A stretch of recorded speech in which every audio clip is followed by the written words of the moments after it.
Alright, Autopsy of Mauler, fresh off eBay. Description says it's not working, so here we are going to disassemble it, open it, do some kind of autopsy to identify what's wrong with it and show you that the Mauler is really a very easy project. Just because it is not running does not mean it's dead. They're very easy to bring back to life.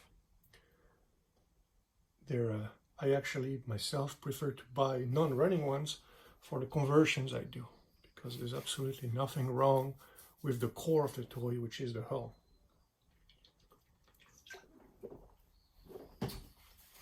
So let's start looking. The side skirts are made of polypropylene, which is a plastic which doesn't like to be glued, doesn't like to be painted. I know some of you guys are good at putting paint on everything, but it is not a friendly plastic. It shrinks more than ABS and styrene and others. It is resistant. You cannot, you could fuse it using what we call the plastic soldering or plastic welding. But with regular glues, you can create an adhesive bond, but you cannot fuse it like we can with styrene or ABS. It is a softer plastic. It doesn't crack as much. It's a more flexible one. And it is used in the barrel. It is used in the wheels and the side skirts. The rest is styrene. Styrene is cheap, not ABS. ABS was used on the figures. ABS is more expensive. And ABS is, if you look at the description, what's the acrylo, it's got styrene in it, it's got acrylic in it. But styrene is cheap, easier to mold, cheap. And what these guys did in the day is they sourced a good quality plastic, high impact styrene, or just a good formulation that it was resistant, and they put some good pigments in it. All right, let's go. So, as usual, we see some corrosion. So first thing ahead I see what the issue is. I know why it's not running. It's very simple. This terminal here broke off. It's that simple. That's it. Oh, this one broke too. See, from corrosion, batteries were left here. So personally, I like to have Mauler that had corrosion in, because it can be cleaned off. And a Mauler with a corrosion problem means that it dies sooner. The kid stops playing with it. So they typically tend to be in better shape. While if the Mauler does not have a corrosion, the kid runs it, wears it, transmission, everything gets worn. Oh yeah, the battery door too is made of polypropylene. So here's another part of propylene. Now, signs that the Mauler's been played with. Look at the tracks. So these are rubber, good quality rubber. If they're soft and shiny, you get lucky. They were not exposed to the element. This one is a little stiff, exposed to the element, and sometimes you can see wear marks. So you can see from the wheels, if it has had a lot of play, you can see some marks. Now, very easy way to tell if the Mauler is in a lot of play. Look at the edges of the hull.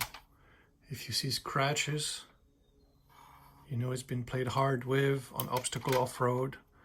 If you see scratches all the way in the back, if you see deep grooves, cores on the tow hitch and at the front prongs, you know it's been played outside with.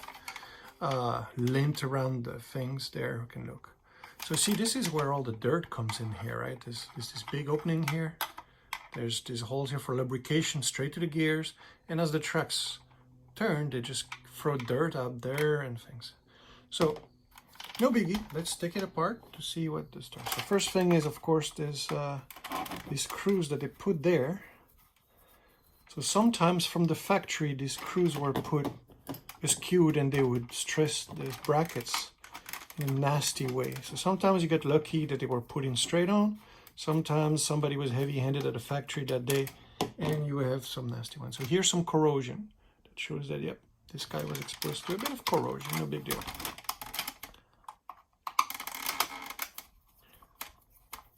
Yeah, this one is the corrosion of the white, some salts or some minerals.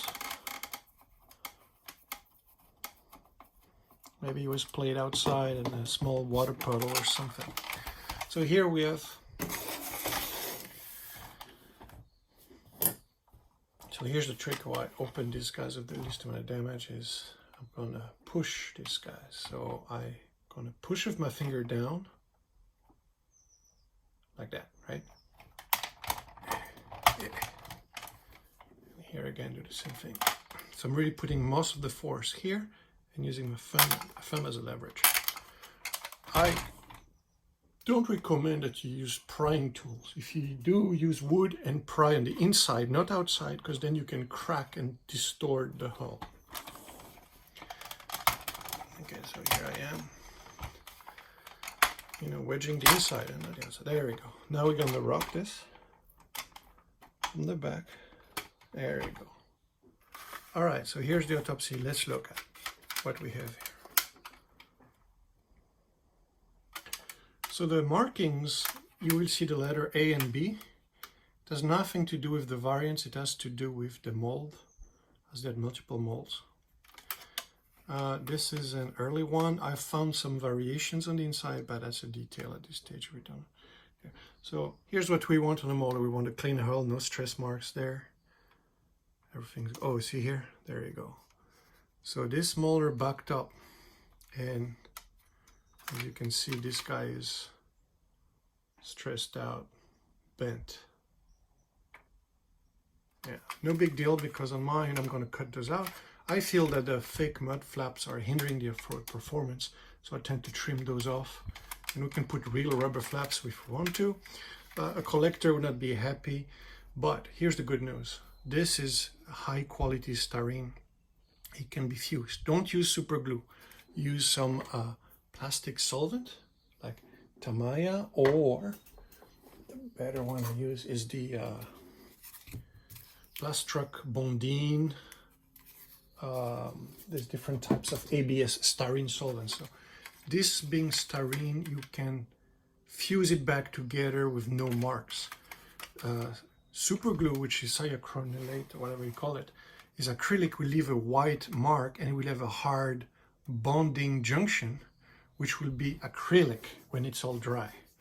And acrylic is rigid. It can be sturdy. Oh, see, you got some nasty dirt in there. Acrylic is sturdy, but it's best if you glue that you use something so that the plastic behaves as one body of one same behavior. So, from the dirt we've seen in the back here, okay, so this is corrosion from the screw, from rust, and there's some dirt here from the factory grease that got flung around. Now here's the trick how I safely remove a Mauler turret. I used to yank them off, we can break them. So let's look at the tabs here. There's a tiny bit of stress, but no serious white marks from stress. Sometimes the kid would yank those off, sometimes they. So here's the safe way to remove the turret. I'm going to put my hand here to hold the turret. I'm going to push one tab in, but not all the way in. I'm going to actually push it down inside, right? So I'm going to push it there, right? So right there. Now, there you go. And that's, you know, a safe way. So those can be popped in and out many, many times. No big deal as long as you're careful. Now here, how do we open the turret? Same thing here. I'm going to hold these guys here. I'm going to push these tabs inward. There you go. The mistake is to yank everywhere or push this in. No. These are really well engineered. I snap these back and forth all the time, no issues. Reverse is exactly the same. Hook the rear, ring the front, and you're in business. So again, lift the gun, push these guys in. There we go. So, turret is styrene, very good quality, very thick, very good stuff. Now the gun barrel, this gets tricky. There are some variations. Sometimes they come out really easily, sometimes they don't. So I push this guy here, and we're lucky here. This guy comes right off. Sometimes these are so tight that I actually have to use a wood wedge to get these guys here.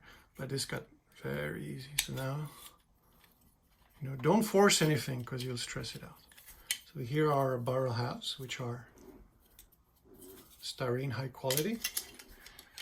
And here's the barrel, which is polypropylene.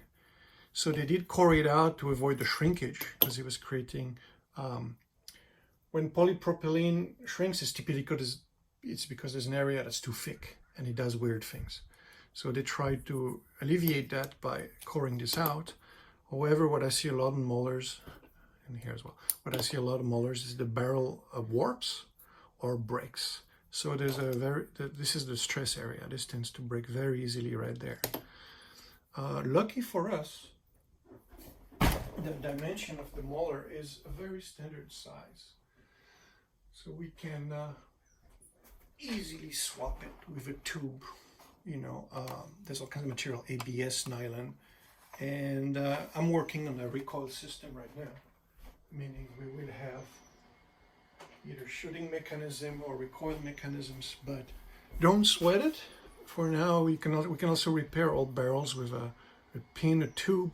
Just bear in mind, this is not ABS, this is not styrene, this is polypropylene. It can be difficult to machine, it will melt and do weird things if you go at high speed. So it takes a bit of skill to work this out. It's best when you find one that's in a good shape, but these unfortunately warp. All right, so here's our PP part right there. Now let's keep going. So we have all the hatches that are styrene as well.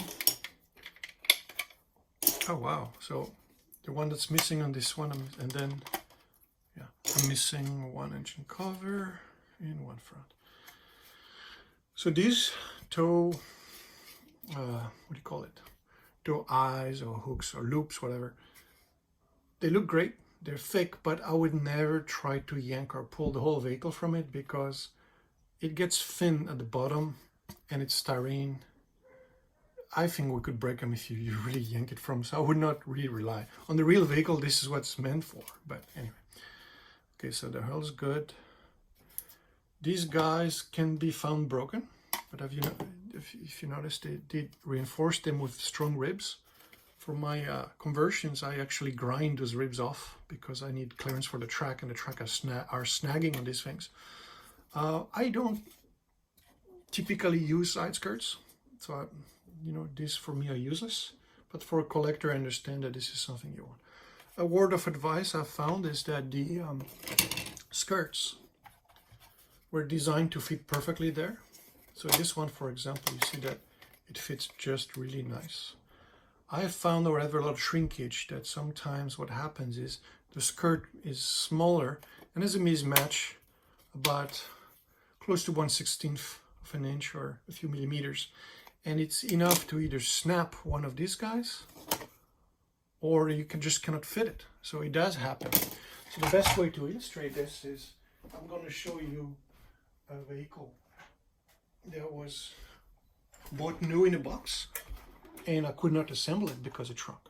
So since it has been painted, but essentially these holes never match, and this tells you the gap.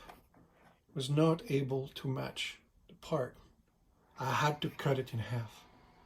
It's either that or you break one of the guys. So, it's one thing if you buy a Mauler in a box, or you have one that hasn't been assembled for a long time, or if you plan on storing them for long term, I would recommend to disconnect them to save these connectors if they mean a lot to you. Of course, there's other alternatives. You could just grind the holes wider to accommodate, but that 1/16 of an inch is quite drastic. And again, polypropylene is a little difficult to work with as it melts. So with a very sharp tool, it can be done, but it's something worth considering. Okay, so we know that this guy has this damage here. This button here is made of 2 pieces, and they are snapped together, and then somebody went there with heat to seal it, and on this one they didn't do it. On most of them, they typically took like a soldering iron to fuse or to melt them so that they stay together. This one they didn't. It's like just snap together and it's good. Okay, so here's our hull. We're good. Now let's look at the rest of the Mauler here. So you will find a lot of things on Maulers. Spider nests, insects, bugs, all kinds of things, hair. So obviously, you see, okay, got no black widows in there, dirt. Often this front axle is fully corroded. We're lucky here, it's not too bad. Now the tracks.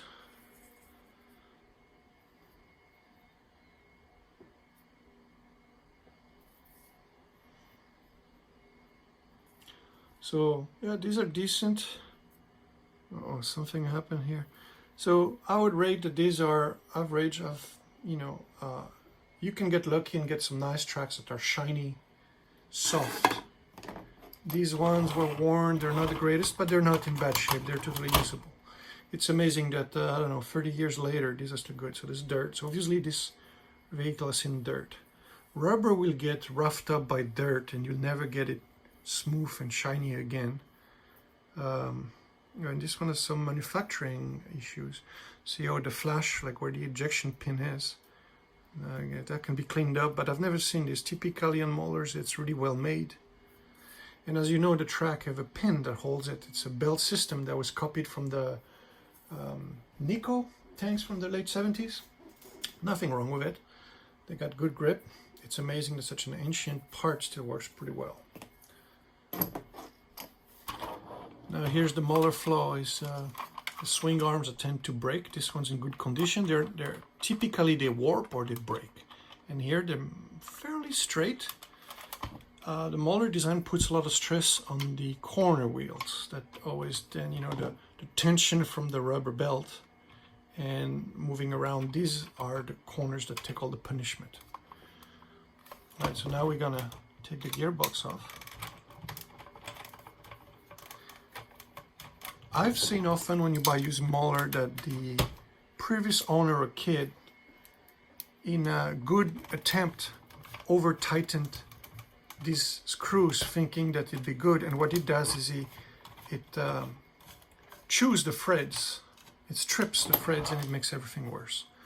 However, the gearbox is held by these surfaces here and this post, so it shouldn't go anywhere. But anyway, when it's stripped, and this being nylon, it's difficult to repair. Okay, so see all the dust here? So there's all this fine dust over the years that went there.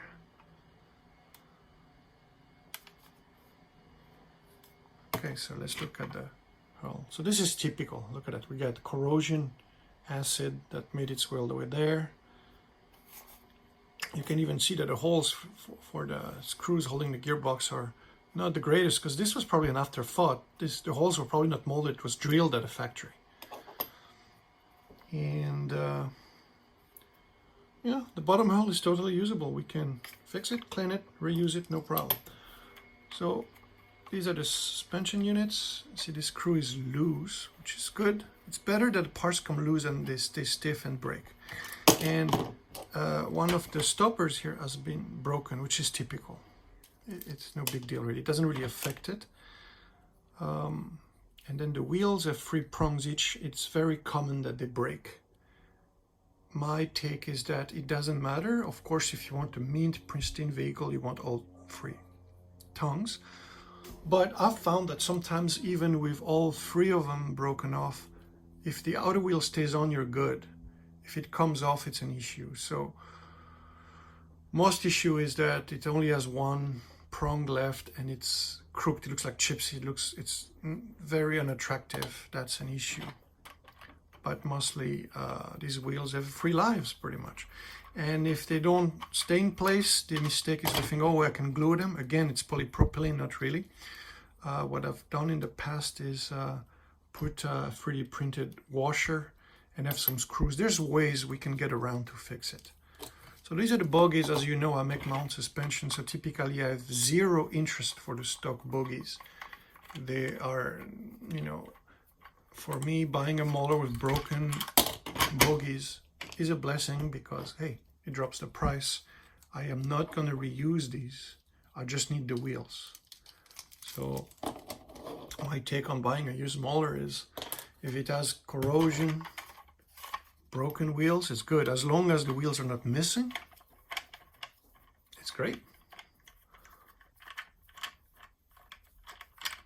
So there are two kinds of swing arms. There's the dark gray and a different gray. This seems to be the darker gray. So how do we, I'm going to press one here. You got to be careful when you do this. See, this one is already a prong broken. I'm going to open it just to show you. Okay, so, yeah, there you go. There you go. So this one snapped off, probably from shock from driving around. No big deal. This is really what's being held on there.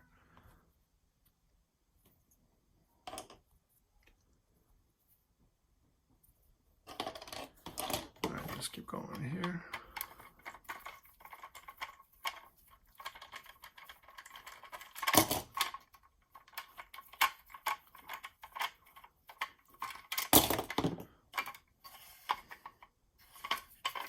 So for me, what has value in a Mauler is this, is I have the lower hull, the upper hull, all the hatches, the turret. I'm good to go. Now for a collector, it's a different story, but I'm not. This is a hobby and I'm having fun. So here's what I found here in the bottom, a terminal. It broke off. Yeah, it broke off from corrosion. So that's typical. So these terminals are wedged in. So we can make our own. The issue I found with this box is that it appears that the cells they used back then were a little smaller. Most of the Duracells I'm using, I'm having a hard time to fit them in. It's always too tight. And often what happens is the battery is butting against the plastic and not properly on the terminals. So it takes a bit of work, and I understand some of you like to stick to the vintage, but ever since I've went RC, I'm not going back. So it's a lot more fun when you can control and go in all directions. So I'm not really, I have a couple that I use for vintage sake, but yeah, these were great in their time. So see again how I do it, is I put one side gently, then the other. And I've broken this many times, so be careful. If it's stuck, don't force it. There we go. Okay, so here's our top. Let's look what you have here. So this is an assembly mistake.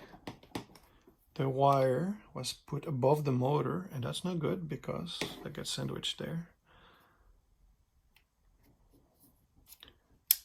Switch looks good. Sometimes these guys have corrosion in the inside and then it's toast. Those switches can be replaced. They're available. The specs are just haven't changed since. The one thing that's special about the switch is they did put an aluminum ring on it so it doesn't get worn.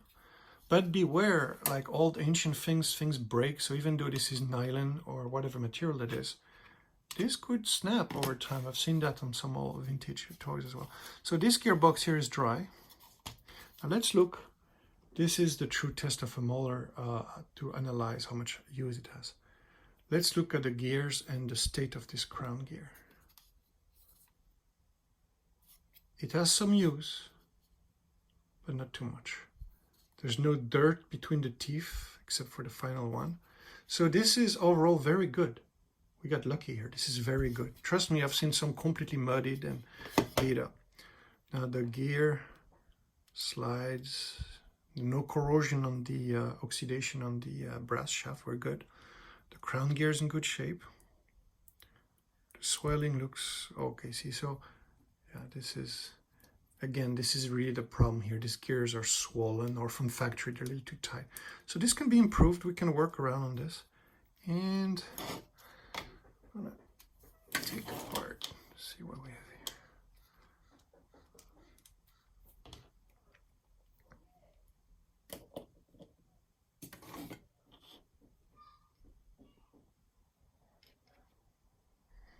Yeah, so obviously Too loose is bad, too tight is bad.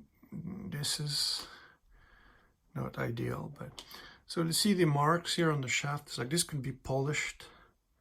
I gotta be careful if you polish too much, then it gets even sloppier. So this is interesting here. This gear is cored. I've not seen that on others. What I mean is that it's hollowed. The reason we do this in plastic molding is so that it doesn't shrink when there's too much mass. Like this, oh, these guys are hollowed too, interesting. Typically these are solid. These gears were hollowed, so a manufacturer. And then that's interesting too is the injection points where the plastic was injected. You can feel them. Maybe it doesn't touch anything, so it doesn't matter, but I don't like that stuff. So I'm gonna cut this out, you know, because it can catch on things, but anyway, or sand it properly. And then let's look here. These gears are cored as well a little bit. So they're in good shape, huh? So again, I got lucky. This is a dead Mauler. It's going to take some cleaning of the dead terminals, acid, nasty things here. But it's in good shape. Let's see the motor. I'm gonna try to run the motor to see what the story is on this guy.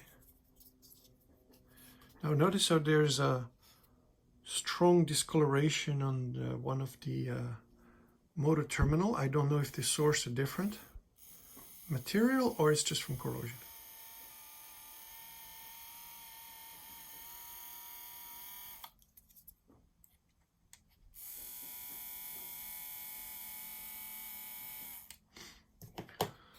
So I like the sound of that.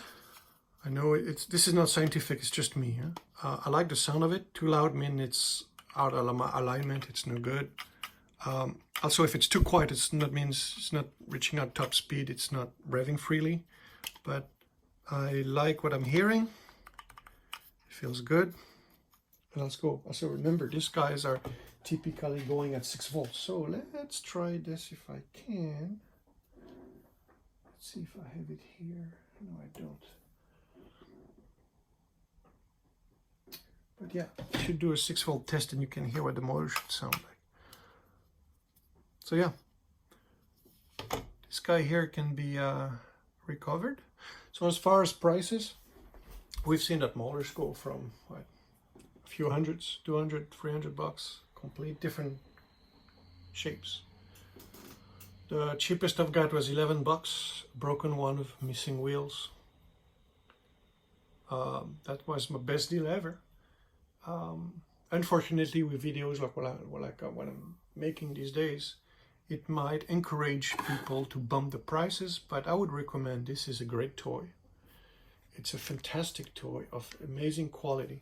It is designed in 1983 or 1984, made in late 84, sold in 85. It is really vintage, but it is so sturdy.